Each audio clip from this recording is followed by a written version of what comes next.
Una maratona, ma non di corsa, una maratona per trasformare le idee in qualcosa di concreto. È Generali l'assicuratore più conosciuto e leader nel mercato con 10 milioni di clienti, a lanciare un nuovo modo per innovare. Parte dunque Generali Action Camp, il primo corporate bootcamp dedicato alle tecnologie digitali.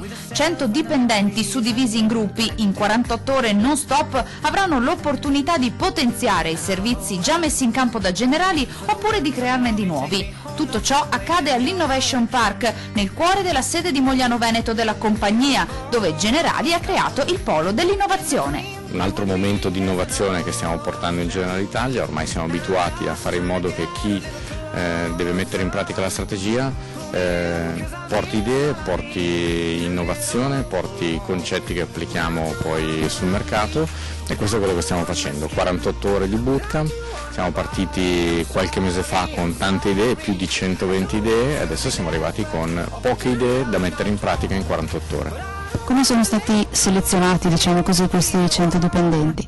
Beh, diciamo che ognuno di loro ha dovuto partecipare a una selezione portando delle idee, portando una cosa che voleva sviluppare, qualche prototipo, e sulla base del prototipo delle idee abbiamo selezionato le persone che ognuno di loro può portare qualcosa di diverso al modo di fare assicurazione di Generali. Intelligenza artificiale, big data, digitalizzazione dei processi. In uno spazio di 5.000 metri quadri strutturato con 6 casette tematiche, ai gruppi di lavoro il compito di rispondere in maniera idonea alle esigenze del business. L'obiettivo insomma è quello di innovare sempre di più i propri servizi, non più soltanto una semplice polizza. Generali dunque sempre più sinonimo di partner di vita per il cliente finale. Noi ci aspettiamo dei prototipi che siano pronti da lanciare sul mercato, servizi, prodotti, qualsiasi innovazione anche di processo che ci aiuti a fare meglio. Dalle idee dunque a qualcosa di concreto, pratico ed efficace da offrire a quei tantissimi clienti che quotidianamente scelgono Generali Italia per le soluzioni proposte.